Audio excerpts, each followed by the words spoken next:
le fait que vous soyez disposés à discuter avec moi prouve que les Flamands et les Wallons ont encore la volonté de dialoguer pour trouver des solutions aux problèmes qui les opposent.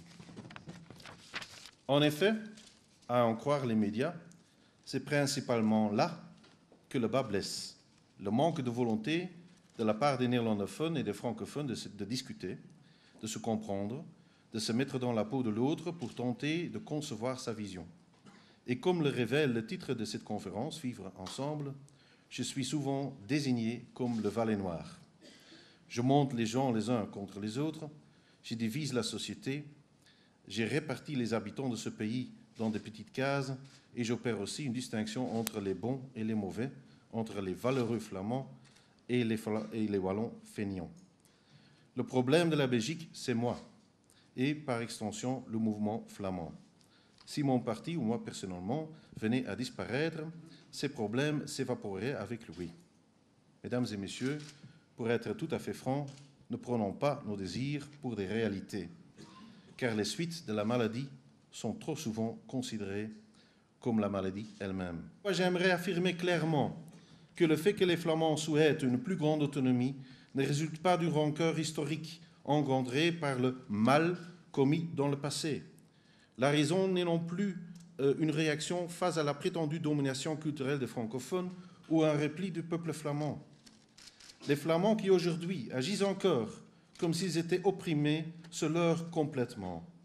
De plus, la Flandre est une région relativement prospérée, est devenue une région prospérée, investie du devoir moral d'aider ses voisins. L'égoïsme du groupe ne devrait jamais être un moteur. Mais alors, pourquoi les Flamands réclament-ils une plus grande autonomie? La réponse est très simple, mais elle est essentielle. Les Flamands cherchent une gestion démocratique et efficace, pour eux comme pour les Wallons. Mais il n'y a pas de raison pour paniquer. Aujourd'hui, je fais un vrai appel à tous les responsables politiques de ne pas inviter les loups chez les moutons, simplement pour manipuler l'opinion publique. Arrêtons aussi de parler du soi-disant plan B. Il ne nous faut pas de jeu politique dangereux pour notre prospérité. Ce que nous devons faire, c'est de rapidement mettre en place un plan d'économie dynamique. À mon sens, nous devons d'abord procéder à des réformes structurelles ciblées sur la réduction des dépenses. Nous sommes convaincus qu'en Flandre, nous disposons des moyens d'appliquer une politique qui répond au consensus flamand. Nous voulons augmenter de manière significative le taux d'emploi en éliminant l'enchevêtrement des plans d'emploi, en nous concentrant sur l'activation, en limitant dans le temps les allocations de chômage, en mettant un terme au piège du chômage et en rendant le travail réellement lucratif. Nous entendons stimuler l'économie en remplaçant la pléthore de subsides par une diminution linéaire de l'impôt des sociétés, en encourageant les employeurs à créer plus d'emplois au moyen d'une importante baisse des coûts salariaux, en réduisant la régulation des pouvoirs publics et en libéralisant certains secteurs. C'est grâce à cette politique que nous serons en mesure de préparer notre pays à faire face aux défis de ce siècle. Et c'est pourtant exactement cette politique que nous ne pouvons pas suivre en Belgique.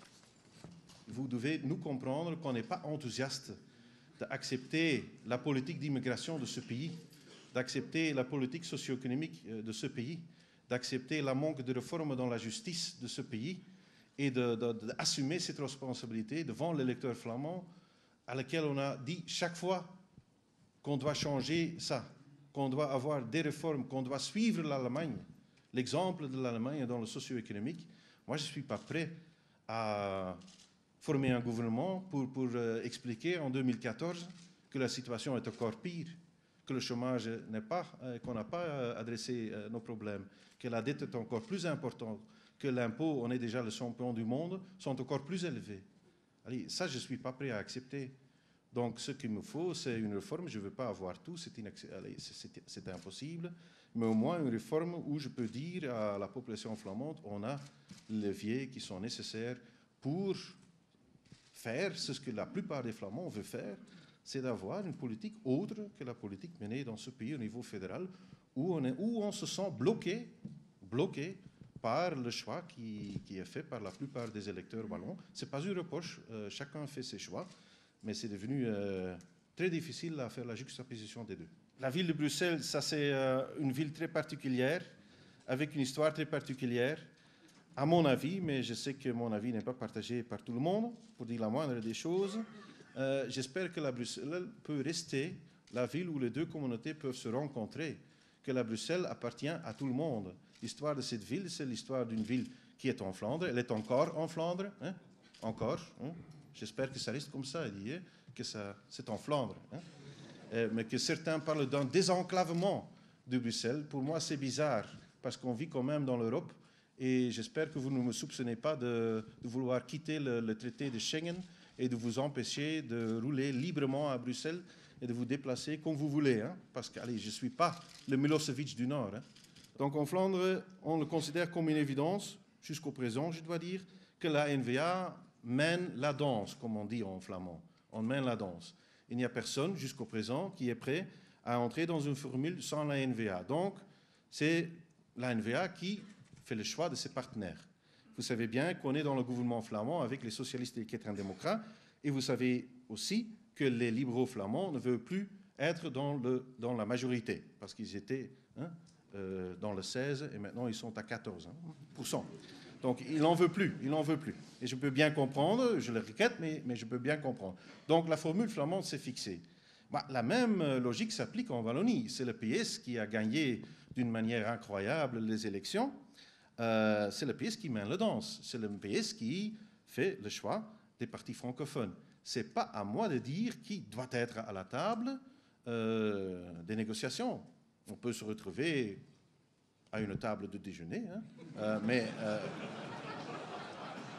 Je crois qu'il est intéressant, le Cercle de Wallonie a pris l'initiative de l'inviter, d'entendre son point de vue sur un certain nombre de sujets qui ne sont manifestement pas traités pour l'instant dans les négociations. Je pense au terrain socio-économique, à la politique d'asile ou d'immigration. Et c'est vrai que comme ministre des Finances, moi je me préoccupe beaucoup de ce que seront les orientations budgétaires, économiques, sociales du pays. Et ici, entendre le point de vue d'un des partis qui semble négocier depuis 6 mois un gouvernement, ça n'est pas inutile, puisque tous ces thèmes-là n'ont jamais été abordés depuis les élections, semble-t-il, autour des tables de négociation, mais nous n'y sommes pas.